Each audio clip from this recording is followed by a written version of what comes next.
All right, guys, this is week 3, day 1. It says list the factors of 20 and 25. Circle all the even factors. So as you can see, I have the factors for 20 is 1 and 20, 2 and 10, 4 and 5. And I'm going to circle all the even factors. So that would be 20, 10, not 5, 4, and 2. Okay, for 1 and 35, it will be 1, 5, 7, and 35. And as you can see, there are no even factors. A number is even if it is a multiple of 2 and ends in a 0 or ends in 0. Compare 3/8 and 3/6. And the one thing about comparing fractions when they don't have the same denominator is you can do a cross check and cross multiply. In this case, I just found a number that they could both multiply by, which was 3, to get the same. And so I did 8 times 3 is 24. For this one, and 3 times 3 is 9. And then here I had to multiply by 4 to get 6 to 24. So 4 times 6 is 24, and 3 times 4 is 12. So as we can see, 12 24ths is more. So in this case, 3/6 should be more than 3/8. So I tried to draw my boxes as close as I possibly could.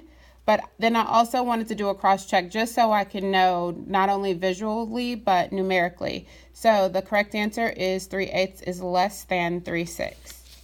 Okay, for number 3, this week second grade collected 3 times fewer pennies than fifth grade. If second grade collected 1,845 pennies, how many pennies did fifth grade collect? Well, since this number is 3 times fewer than fifth, and that means I need to multiply. So I'm going to multiply this times 3, and that shows me that fifth grade had 5,535 pennies. Okay, looking at the table, I know that 16 ounces is 1 pound. I'm going to get a little bit closer. So I have 7 pounds, so 7 times 16 would be 112. If I had 8 ounces, I would do the opposite. I would divide by 16. So 8/16. If I divide by 8, top and bottom, 8 divided by 8 is 1. 16 divided by 8 is 2. So that gives me 1/2. All right. And then for the pounds for 5 times 16 gives me 80. And then for ounces, I'm given ounces, so I would divide by 16. 144 divided by 16 is 9. And then for the pounds, I would multiply 13 times 16, and that would give me 208. So 16 ounces, of course, equals 1 pound, and that's what I used to help me solve that. For week 3, day 2, using mental math, which is the best estimated product of 417 and 27? So again, I'm just going to round this and use compatible numbers. So 417, I would round to just 400.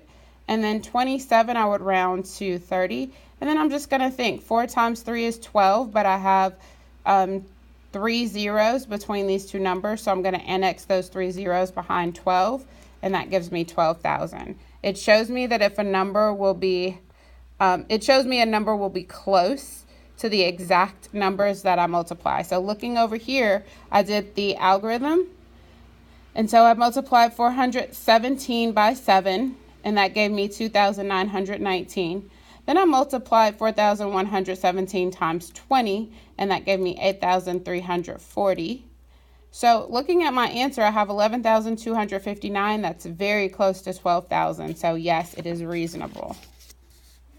Looking at number 3, it says use this number to answer the questions below. How many times greater is the 3 in the thousands place than the 3 in the hundreds? Well, if I move over one place, I would have to multiply that number times 10 to get to that number. So a 3 in the thousands place compared to a 3 in the hundreds place.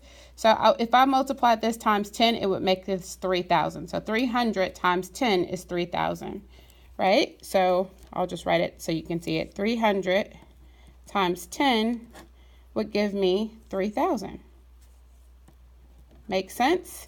So then that means that this number here is 3 times. This number here is 10 times greater than this number.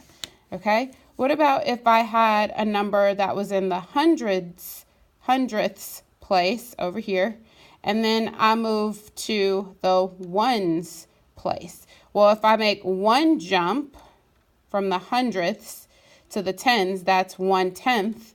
But then if I move again, that's 100. So it would be 100th times less. Not 100 times less, but 100th times less. Okay. And then number 4, I would label the following numbers on the number line. So it would be 0 to 1. Then I would have 1/5, 2/5, 3/5, 4/5, and this would be 5/5. So use the symbols to compare the fractions. I have 3/5 is less than, or 1 is greater than 3/5. 0 is less than 4/5, and 5/5 is equal to 1. Flipping over for the next day, day 3, I used partial quotient, and then I also used area model. So this is a 1-digit number. So this is something you did in 4th grade. This isn't even 5th grade division yet. So how many groups of 4 can I make with just looking at these two numbers? 29, I could make 7 groups. So that's what I did. I took 7, and then I annexed a 0 here and here because I needed to take away 280 instead of just 28. So then I subtract, and that gave me 16. And then I know my timetables really well. So 4 times 4 would make 16. So that gave me another number for my partial quotient. So now I can add these two partial quotients up, and it's 74. Okay, area model is very similar to partial quotient, except for you're looking kind of like an area. If I had 4 times 70, it would be 280 in this box. And then if I had 4 times 4, I have the wrong number. That should be 16, not 28.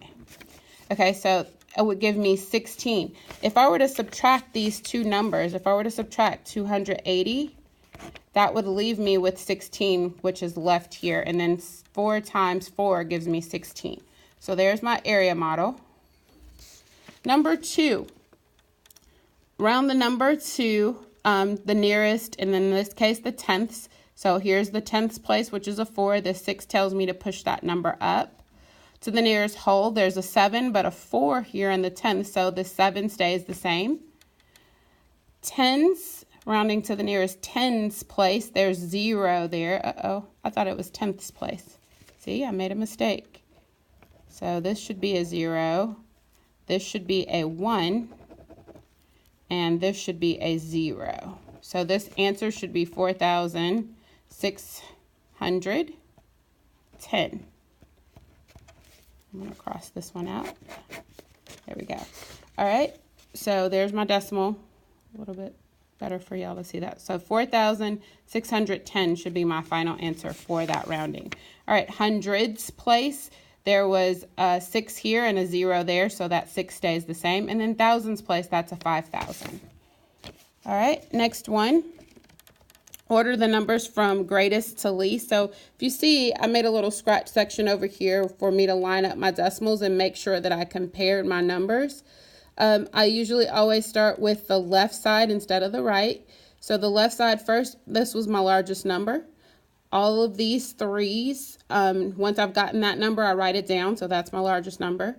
Now all of these are 3, so I could stack these up however I want first. Now I'm going to look at my tens place, and there's a 7 there. So I know a 7 needs to be that next number. So 37 and 38/100. All right, so I look again, and these two both have 3s in the ones place. So now I'm going to look at my tenths place, and I can see that there's a 7 in this number. So that definitely needs to be third. And then my final number, my smallest number, is 33 and 38/100. Now this just says to use the inequality sign or the equality signs or inequality signs for comparing. So 72 and 3/10 is the exact same as 72 and 30/100. Okay. And now look at this number. If I have 5 here and 5 here, that's equal. A 0 and a 0, that's equal. But then I have a 1 here compared to a 0. So because I have a 1 here, that's greater than this 0 here. So this whole number is greater than this number here. All right, so for day 3, I was supposed to line up all of my decimals, my numbers from greatest to least. So I lined up my decimals, and then I wrote in my numbers from greatest to least, and then it asked me to find the total value. So finding the total value just means to add. So that's what I did, and I got 482 and 54 hundredths. All right, looking at this problem over here with order of operations, my first rule is GEMDAS. Okay, and I like to draw a line under the addition and subtraction and as well as the multiplying and dividing, because these are equal operations and it just depends which one of these comes first in our problem to help us to solve. So Brenda says the answer is 92. Rachel disagrees and says it's 32. So I'm going to solve it. The first thing I do is whatever's in parentheses, which is 5 minus 1. That gave me 4. I rewrite my problem. Next, I look at my GEMDAS. I don't have any more groupings, but I do have multiplication, so I'm going to multiply. 3 times 4 is 12. I rewrite the 20 by bringing it down. And now I just add 20 plus 12, which is 32. So Rochelle is correct. Okay, looking at number 3, a store sells number 2 pencils 15 cents each. The pencils cost the store 8 cents each. If 27 pencils were sold on Monday, what was the profit made by the pencil sale?